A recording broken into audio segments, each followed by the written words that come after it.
Happy Sunday and welcome to One Place Church. My name is Pace and I'm the lead pastor. Whether you're joining us online or you're with us here in person, we're just so glad that you're with us today. I'm actually not able to be with you physically today because I was exposed to someone with COVID. It was inevitable, I guess. As many people as I'm around all the time, at some point it was going to happen. So out of an abundance of caution, I'm laying low. I did get tested. My test was negative, but I do have a few more days that I need to lay low before I'm in the clear. Well, when Sarah and I first moved here to plant One Place Church just 6 years ago, we wanted to plant and be a part of a church that boldly and relentlessly engaged in God's rescue mission to see people far from God rescued and united in Jesus. We wanted to build a church and be one place that people from all walks of life, the up and out, the down and out, the broken and the hurting, could come and they could find the hope in healing, and then they can join with us on the rescue mission. Now, we're living in tumultuous times, and no doubt about it, we believe that now is the time for the church to rise and be all that Jesus intended her to be. But if we're going to offer the hope and healing found in Jesus to our region and to the world, we have to make sure that we're walking in hope and healing. Listen, revival starts with us. And one of the ways we want to equip you to walk in the hope and healing found in Jesus is through our One Place groups. This semester in our One Place groups, we're going to be going through a powerful teaching called Churches That Heal, led by Dr. Henry Cloud. Dr. Cloud is a clinical psychologist. He's a pastor to pastors and New York Times best-selling author. And one of his best-known books is called Boundaries. I've read the book multiple times. If you've never read that book, pick it up today. It's a phenomenal read. It's sold over 20 million copies worldwide. And before we hear from Dr. Cloud today, I got to ask you a few questions. First question is this. Does anyone here have issues? Come on, raise your hand. We're honest up in here. Come on, raise your hand. Anybody here have issues? Look around. Yeah, so we're in the right place. We all have issues. Now let me ask you another question. Did any one of you bring your issues with you today and they're sitting right next to you? Come on, the truth is, again, is that we all have issues. And the world would say the way for you to deal with those issues is through, quote, self-help. Self-help doesn't exist. If you haven't figured that out yet, self-help, that's an oxymoron. The two words, they don't go together. Think about it. Are you the one helping or are you the one who's needing help? You're only one person. But the Bible teaches us that there is no self-help because we are what they call a closed system. And until we open up our lives, open up our system to God and to His power in our lives, listen, we're going to self-destruct. I had the privilege of spending a week with Dr. Cloud in Ecuador last year. And while we were there, he was telling me about this new resource that he was creating for churches. And today, in my absence, we're going to hear from Dr. Cloud. Take notes, lean in to what he has to say. I think you're going to really benefit from this teaching.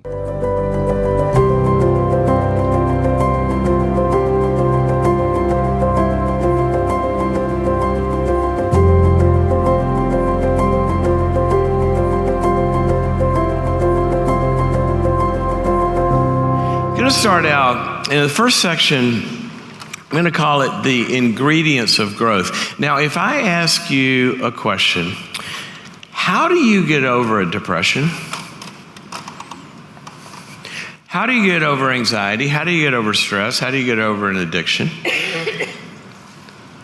How do you, if you got talents and goals and dreams, but they never materialize and you can't make those dreams and goals be reached, how do you make that happen when you hadn't been able to?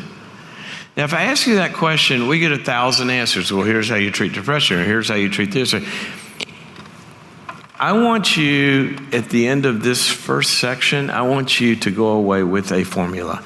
And it is the formula for how you make anything better. I hate formulas. I hate simple answers. But this is one that I will stake my entire life on. Because I think it's the one formula, or one of the formulas, there's a handful of them, that God takes throughout the scriptures, and that everything we know in psychiatric or psychological research backs up as true. So I want you to learn, however you approach it, that there will always be 3 ingredients that are necessary. All right? So I'm going to start this with a story, and it's a parable, and Jesus told it. I'm not going to tell you where it is right now because then you'll be looking it up and you won't pay attention. We can't have that. But here's how it goes. He said, a man had a fig tree planted in a vineyard, and he came looking for fruit on it, and he didn't find any. Then he says to the vineyard grower, he says, cut it down. Why does it even use up the soil? And this is the vineyard grower turns to the owner and he says, wait. Let me do 3 things. Let me dig around and fertilize, and let's give it another year, and then if it doesn't produce fruit, then you can cut it down. Now, the Bible talks about this process in 80,000 different ways, and so does all of research. But this parable always stood out to me as one of the most incredible pictures of how anything that's stuck, this fig tree was stuck. It couldn't get over this depression that it had. Or it found itself with lifelong anxiety or stress or problematic relationships or being codependent. We got any codependents in the room? Come on, that's not that bad to admit. Who's a codependent? You know what a codependent is. It's somebody right before they die, somebody else's life flashes before their eyes because they don't have one of their own, right? They're always helping everybody else. So the first thing I want to point out, and let's get this out of the way first, that in the story, this is universal. This period of what I'm going to call bad time. And bad time is time that goes by where we are applying some kind of effort to change something and to get better, and it's not getting better. And I think that's universal. I think we all have some area of life where different times we feel stuck in. And, we might be going to church, or might be doing this, or might be doing that. See, the tree was planted in the vineyard. It wasn't off there on the side of the road. But for 3 years, he kept looking for this depression to get better, or this pattern of relationships, or this anxiety, or this stress, or this addiction. For 3 years. And finally, you know what he does? He has the most predictable response that we have to failure, and that is a legal response. And the legal response basically is based on judgment. So he judges it. And when the judge hits the gavel, case over. There's not a lot of fixing that goes on in a courtroom. It judges.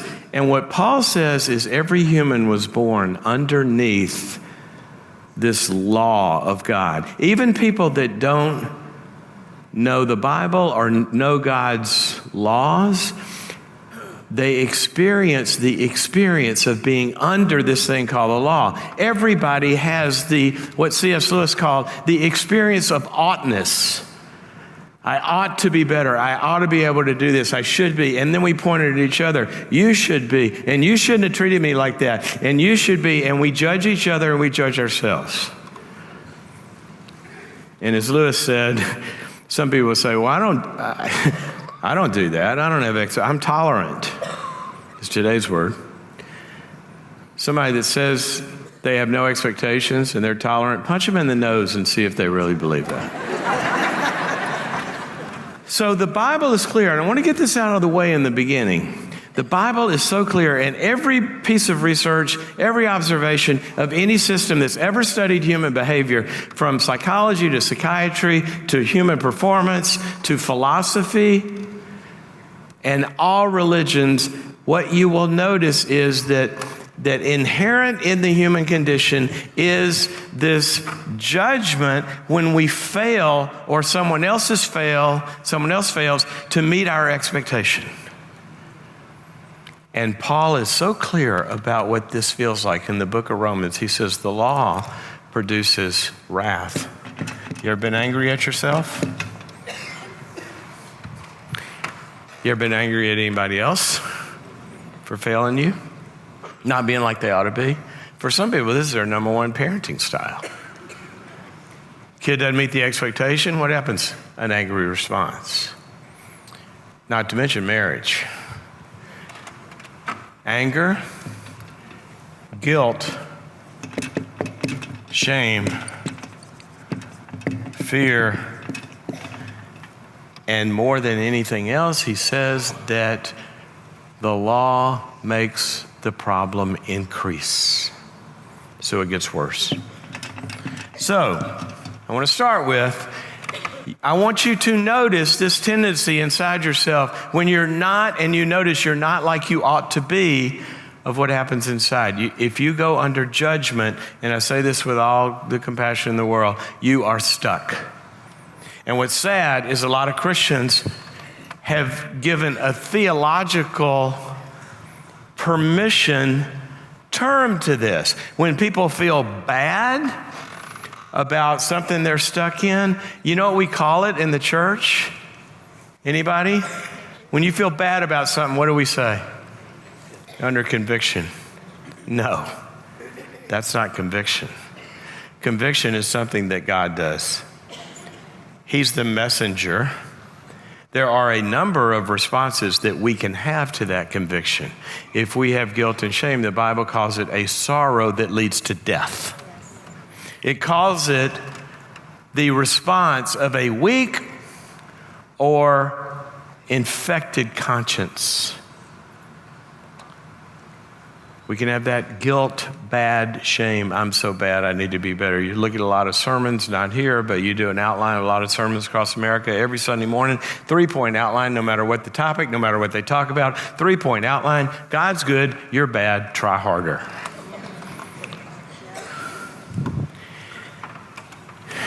We can get angry and feel guilty and feel bad. We can ignore it. A lot of people ignore God's conviction. A lot of people get angry back at the requirement. But there's only one, it says, that produces change, and that is when we feel sorrow, godly sorrow. That produces a repentance. And this sorrow means instead of feeling bad, we start to feel sad about, I got to do something about this. When an addict starts to see you're not just bad because you're drunk all the time, look at your 7-year-old's eyes who misses his father at the baseball game. That will change behavior. Or when you look at the career that you might be squandering. See, when we experience that kind of loss is motivating because it's based in love. So the second thing this guy does that's not producing any change is he comes along and he judges the tree. And he says, cut it down. The next thing that happens is something in the book Changes at Heel. I call this enter the advocate. Who's our advocate? Come on, guys, the hard questions come later. Right? Stovall, what have you been teaching these people here? Jesus is our advocate, right? Y'all remind me of my daughter when she was 3. They had the Christmas pageant at the church, and I said, Lucy, tell me about the Christmas thing. She goes, Daddy, it was so cool. The Mary and Joseph and the wise men and the donkeys, and what's that baby's name? I went, we're changing churches. All right, so Jesus is our advocate, and he steps in, and I want you to see this because I'm going to tell you no growth happens until this occurs. Jesus steps in, the advocate steps in, the one responsible for making this better. And the first thing he says, pray harder. No, he didn't say that. Work harder. No, he didn't say that. He didn't give any instructions to the person on how to get better. What he said was, he spoke to the judgment and he said, wait, stop judging this fig tree.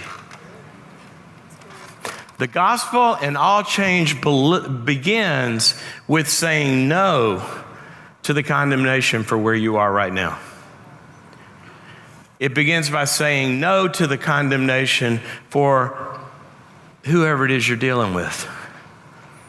That's why Paul, in the great cycle that we all experience of Romans 7. The good that I would do, I can't do. The very bad thing I said I would never do again, I just did again. I'm caught in this cycle. And he says, how am I going to get out of this? Who's going to save me from this?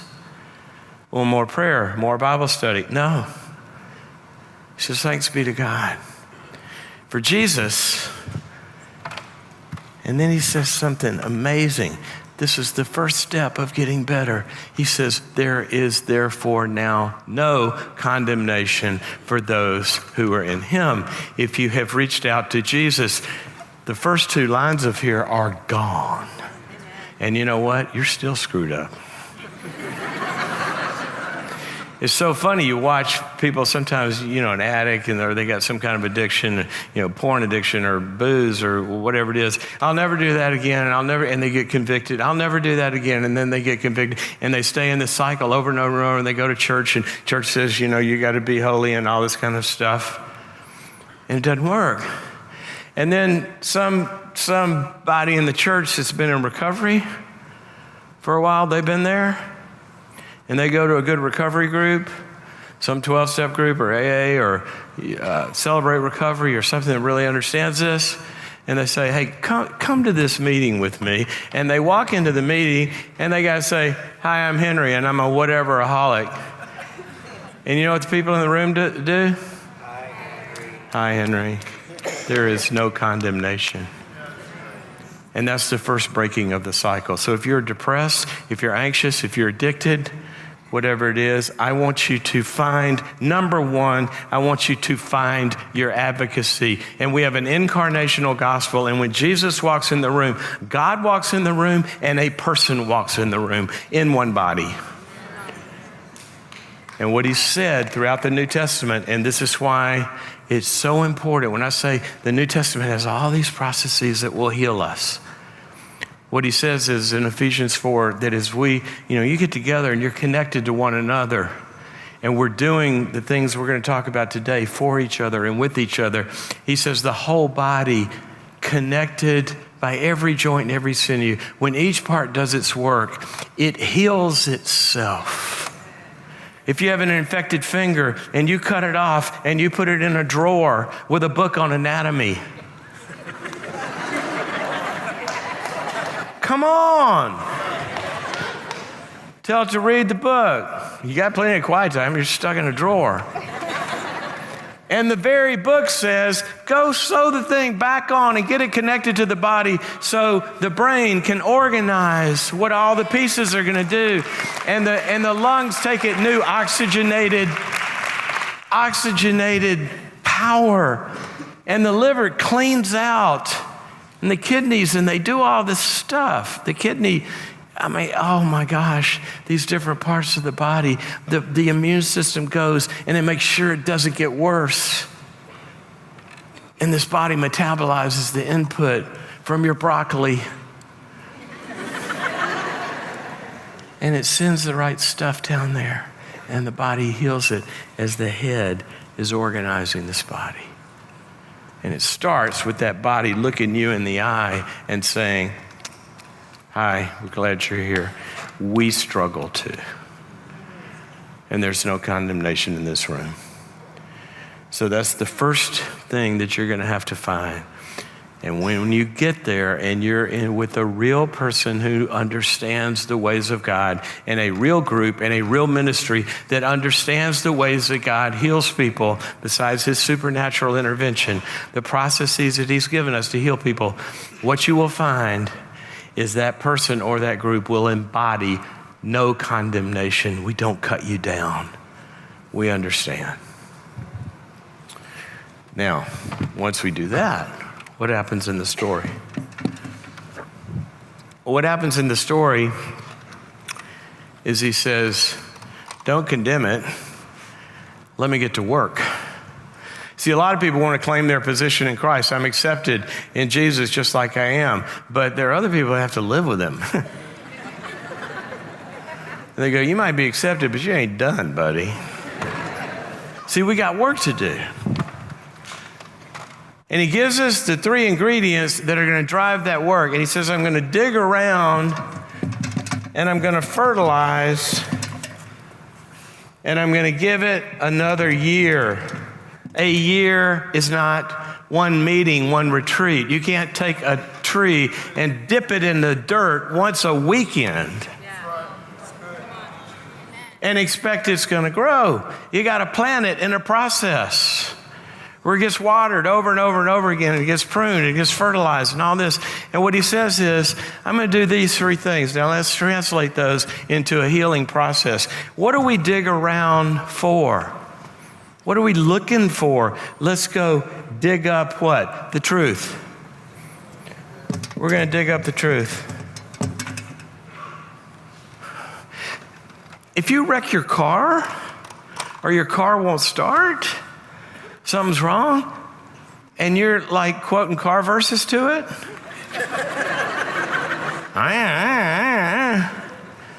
it's not working, what do? You take it to the mechanic, and he or she starts to dig around. They open up the hood, and they go, nobody ever put a spark plug in this car. Of course it doesn't work.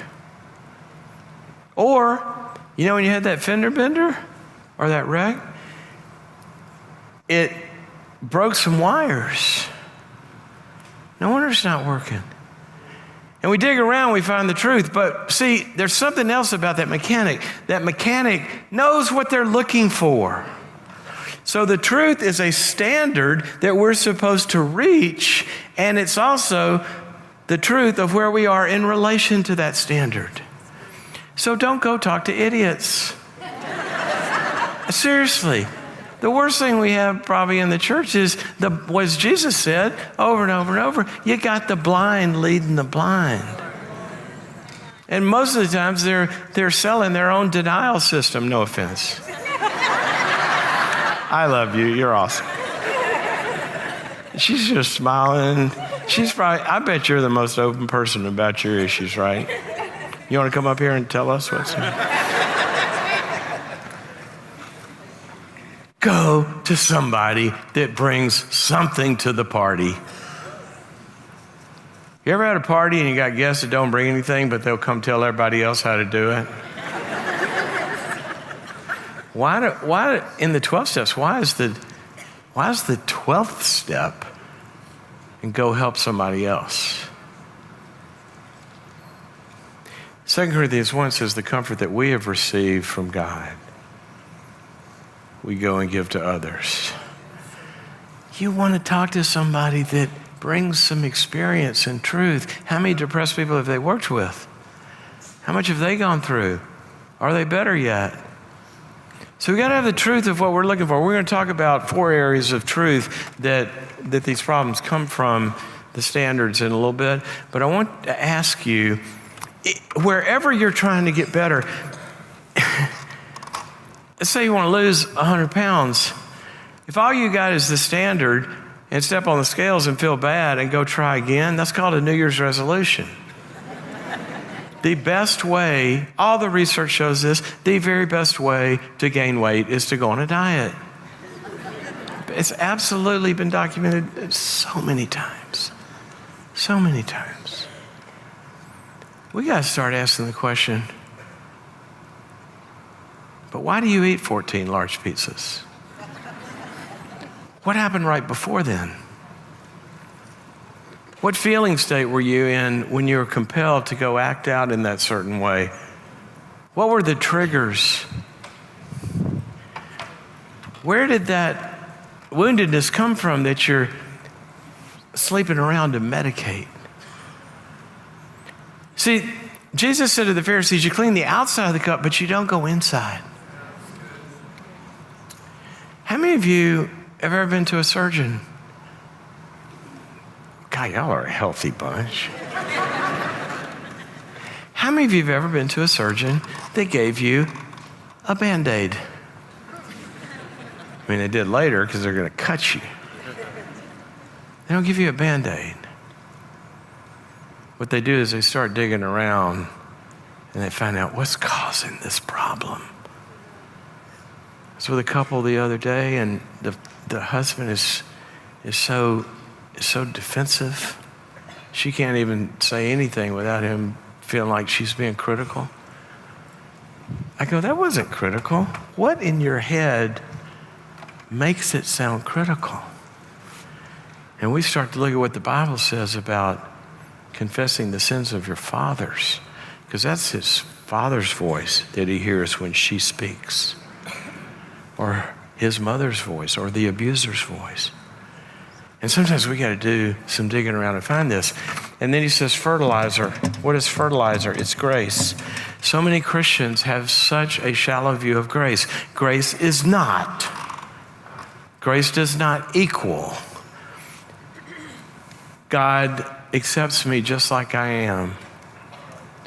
That's not what grace is. That is a manifestation of grace. Grace is two words: unmerited favor.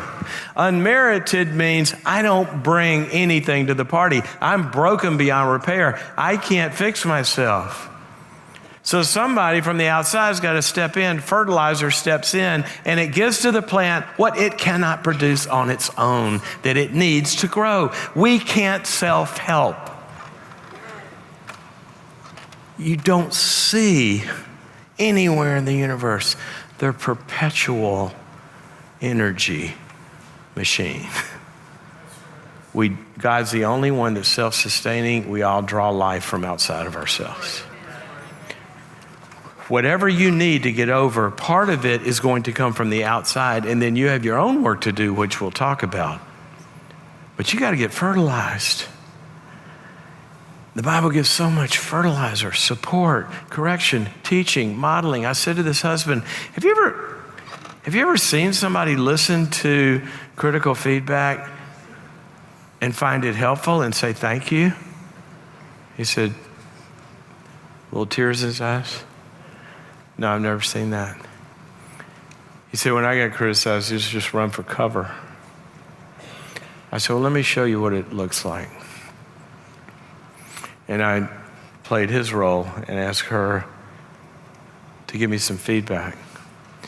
And I said, really, how do I do that? Show me how to do that, because I don't want to treat you that way.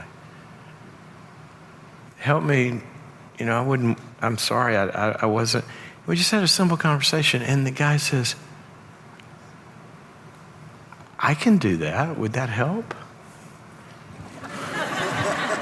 Yeah, but he'd never seen it. Paul says, imitate me. Imitating and modeling is one of the ways the human system changes. And we need to be taught these things, and that's fertilizer and support. There's teaching, there's correction. The Bible says, heal the brokenhearted. Don't tell the brokenhearted to heal itself. It says, help the weak. Don't tell the weak to walk by themselves. Over and over and over, we are given these ingredients of fertilizer. And then he says this, as I fertilize it, I was working with a company the other day, and somebody was struggling in pulling off their goals and their objectives. A poor manager says, well, this time you got to hit it or there's going to be consequences. A great manager will say that after, a year after, he says, here's what I want you to do. Joe's been doing this a long time. I want you to follow him on a bunch of sales calls, and I want him to follow you and see how you do it, and then we'll get together and we'll talk about it and see how we get better. That's what a coach does. And that's what the sanctification process does. And this team called the body, called the church, is about helping each other and connecting through the joints and sinews to give each other, as each part does its work, you can be healed. But the third ingredient is, it's not one visit. It's not one meeting. I was given some counsel the other day. Somebody's got an addict they're dealing with. And I said, 90 meetings in 90 days. Don't think they're going to read a book and be well. Got a friend that was one of the people in the 80s that really brought recovery to the church, and he was a horrible alcoholic, lost 3 families and 3 businesses, and he got in recovery. He's been sober for 30 years. And I guess 80s, maybe longer than that. Started huge ministries. I said, how'd you get sober? He said, oh, it wasn't hard. I went to 3 AA meetings a day. I said, a day? He said, yeah. He said, the goal was to make it from the end of one to get to the next one without stopping at the liquor store in between. And he said, and then after a while of that, I got down to 1 a day. And he said, for a long time, I go a couple times a week. I don't know what your dosage level is, but I do know this. It's not one injection. You don't eat one meal and it lasts you through the year. God has given you a metabolic function where we take what we did in that group and we go out and we live it out, and then we fail and we do well, and then we come back and then we come back. That's called growth. And this has seasons in it, this thing called time. So here's what I want you to do. I want you to take this parable, and in the workbook of Changes That Heal, what you'll see is it starts to ask you, what are the ways in which you're getting the grace and the truth and the time that you need?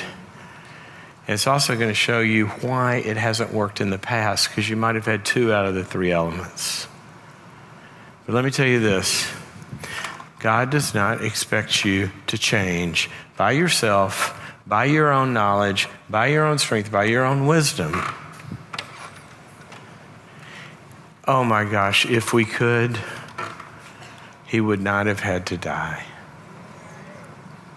Think about how much he believes in your inability. Think about that. See, we judge ourselves because of our inability. He embraced that idea of our inability so deeply that he died for it. Now, what are we doing judging ourselves and anybody else when he died to stop the judgment? But he didn't die to leave us as we are, depressed and anxious and all of that. He died to begin this process of removing the judge that kills the growth and bringing us the grace and the truth that are realized in him over a process called sanctification that will heal what ails us.